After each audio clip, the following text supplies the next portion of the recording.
తెలుగు రాష్ట్రాల్లో ప్రస్తుతం వరి పిలక దశ నుండి ఈనిక దశ వరకు చేరుకుంది.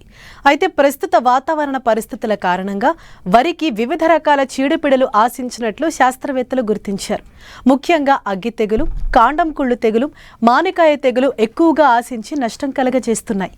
వీటిని రైతులు సకాలంలో గుర్తించి నివారణ చర్యలు చేపట్టకపోతే దిగుబడులు తగ్గే ప్రమాదం ఉంది. ఈ తెగుళ్ల నివారణకు రైతులు చేపట్టాల్సిన సమగ్ర సస్యరక్షణ చర్యల గురించి తెలియజేస్తున్నారు మారుటేరు ప్రాంతీయ వ్యవసాయ పరిశోధనా స్థానం శాస్త్రవేత్తలు.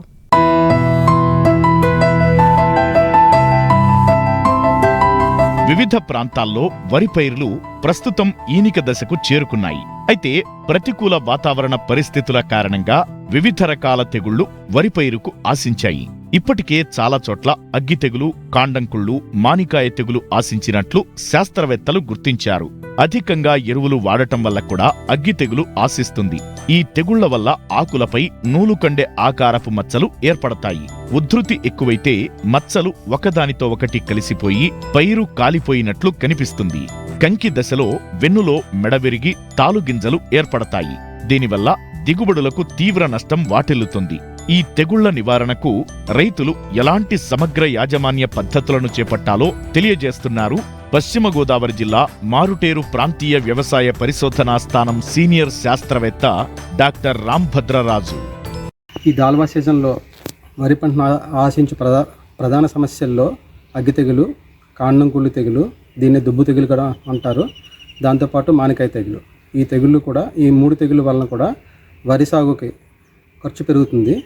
వీటిల్లో ముఖ్యంగా చెప్పుకోవాలనుకుంటే అగ్గి తెగులు నవంబర్ మాసం నుంచి ఫిబ్రవరి మాసాంతరం వరకు పంటను ఆశించి నష్టం కలగజేసే అవకాశం ఉంది. ఈ తెగులు ముందుగా ఆకు నార్మల్లోని ఆకులను ఆశించి మొదటగా గుండ్రని ఆకారంలో ఉండి వాతావరణ పరిస్థితి అనుకూలంగా ఉన్నప్పుడు గాలిలో అధిక తేమ ఉండి చల్లని వాతావరణం 20 నుంచి 23 డిగ్రీల సెంటీగ్రేడ్ లోపల ఉన్నట్లయితే ఈ క్రమంలో తెగులు బాగా వృద్ధి చెంది ఒక మచ్చతో ఇంకో మచ్చ కలిసిపోయి ఆకంతా కూడా ఎండిపోవడం జరుగుతుంది.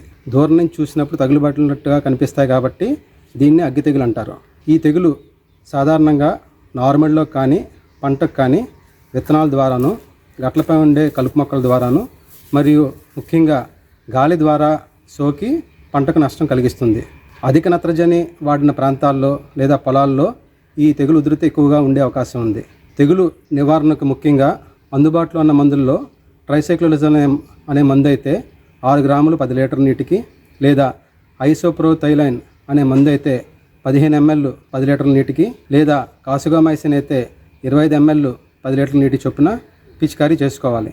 తెగులు ఉధృతి ఎక్కువగా ఉన్నట్లయితే మందును మార్చి పిచికారీ చేసుకోవాల్సిందిగా విజ్ఞప్తి చేస్తున్నాం. దీంతోపాటు ఈ తెగులు పంట లేటు స్టేజ్లో పొట్ట దశలోని ఈనిక దశలో కూడా వచ్చే అవకాశం ఉంది. ఈ దశలో మనకి వెన్ను యొక్క మెడ భాగంలో తెగులు ఆశించినట్లయితే ఆ భాగం కుళ్ళిపోవడం జరుగుతుంది.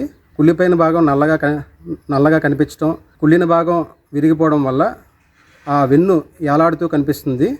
ఇటువంటి సందర్భంలో గింజలు సరిగా తయారవక తాలు గింజలుగా కూడా అయ్యే అవకాశం ఉంది. దీని నివారణకు ముఖ్యంగా పొట్ట దశలో ఒకసారి మరియు ఈనిక దశలో ఒకసారి 2 సార్లు పిచికారీ చేసుకోవాల్సిన అవసరం ఉంది. వీటిల్లో దీనికి ముఖ్యంగా ట్రైసైక్లోజన్ అనే మందు బాగా పనిచేస్తుంది. 6 గ్రాములు 10 లీటర్ నీటి చొప్పున పిచికారీ చేసుకున్నట్లయితే మెడవిరుపును కూడా సమర్థవంతంగా నివారించుకోవచ్చు. మరి ముఖ్యంగా ఈ తెగులు వచ్చిన తర్వాత సస్యరక్షణ చర్యలు చేపట్టకుండా ముందు జాగ్రత్తగా తట్టుకునే రకాల ఎంపిక కూడా చాలా ముఖ్యం.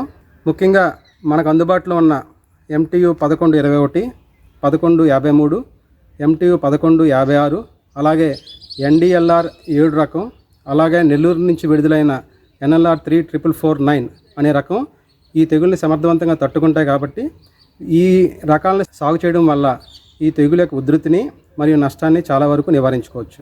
మరి ఇంకా ఈ దాల్వా కాలంలో రెండో ముఖ్యమైన తెగులు దుబ్బు తెగులు లేదా కాండం కుళ్ళు తెగులు. ఈ తెగులు యొక్క కారకం భూమి ద్వారా సంక్రమించే అవకాశం ఉంది. దాంతోపాటు పోయిన సీజన్లో విడిచిన మొదళ్ళు లేదా ఆకుల ద్వారా కూడా సంక్రమించే అవకాశం ఉంది. తెగులు సాధారణంగా పొట్ట దశలో మనకి కనిపించడం జరుగుతుంది. ముందుగా దుబ్బులో 1-2 పిలకలు ఎండిపోవడం జరుగుతుంది. క్రమేపీ దుబ్బులో ఉన్న అన్ని పిలకలు ఎండిపోయి మొక్క పూర్తిగా చనిపోవడం జరుగుతుంది. తెగులు నిర్ధారించుకోవడానికి పిలకలు చనిపోయిన పిలకలను మనం పీకి చూసినట్లయితే లోపల ఆవగింజ పరిమాణంలో లేదా గసగసాల ఏవైతే గింజలు ఉన్నాయో ఆ పరిమాణంలో నల్లని శిలీంధ్ర బీజాలు గమనించవచ్చు కాండం చీల్చి చూసినట్లయితే. దాన్ని బట్టి ఈ తెగుల్ని నిర్ధారించవచ్చు. తెగులు సోకిన తర్వాత మందులు పిచికారీ చేసినా సరే అంత ఉపయోగం ఉండదు కాబట్టి ముందు జాగ్రత్త చర్యగా ఊడ్చిన 30 రోజులకు ఒకసారి 60 రోజులకు ఒకసారి హెక్సాకొనజోల్ అనే మందు అయితే 2 ml లీటర్ నీటికి, లేదా వాలిడామైసిన్ అయితే 2 ml 1 లీటర్ నీటికి, దాంతోపాటు టెబుకొనజోల్ 25 EC ఫార్ములేషన్ అయితే 2 ml, అదే 38 SC ఫార్ములేషన్ అయితే 1.5 ml 1 లీటర్ నీటి చొప్పున ఊడ్చిన 30 రోజులకి 60 రోజులకి పిచికారీ చేసినట్లయితే సమస్యాత్మకంగా కాండం కుళ్ళు సమస్యాత్మకంగా ఉన్న ప్రాంతాల్లో ఈ తెగుల్ని సమర్థవంతంగా నివారించవచ్చు. దీంతోపాటు గట్లపై ఉన్న కలుపు మొక్కలు పూర్వ పంట యొక్క అవశేషాల ద్వారా ఈ తెగులు వచ్చే అవకాశం ఉంది కాబట్టి వేసవదుక్కు చేయడం ద్వారా ఈ తెగులు చాలా వరకు కూడా నివారించే అవకాశం ఉంది. మరి మూడో ముఖ్యమైన తెగులు మనకి మానికాయ తెగులు.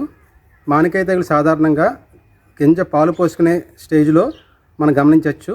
గింజలు ఏవైతే ఉన్నాయో అవి బూజు కింద మారి క్రమేణా శిలీంధ్ర బీజాల యొక్క సముదాయంతో మనకు కనిపిస్తాయి.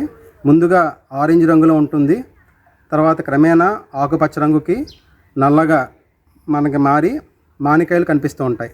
దీని యొక్క స్టార్టింగ్ స్టేజ్ మనం చెప్పుకోవాలంటే పొట్ట దశలో మన మొక్క లోపలికి ప్రవేశించి క్రమేణా వృద్ధి చెంది పాలు పోసుకునే స్టేజ్లో మనం గమనిస్తూ ఉంటాం. సో దీని నివారణకు, మానికాయ తెగులు నివారణకు పొట్ట దశలో ఒకసారి, ఈనిక దశలో ఒకసారి 2 సార్లు కార్బెండిజం అనే మందు అయితే 1 గ్రాము 1 లీటర్ నీటి చొప్పున, లేదా ప్రొపగనోజోల్ 25 EC మనకి 1 ml 1 లీటర్ నీటి చొప్పున 2 దఫాలుగా పిచికారీ చేసుకున్నట్లయితే మానికాయ తెగులను సమర్థవంతంగా నివారించుకునే అవకాశం ఉంది.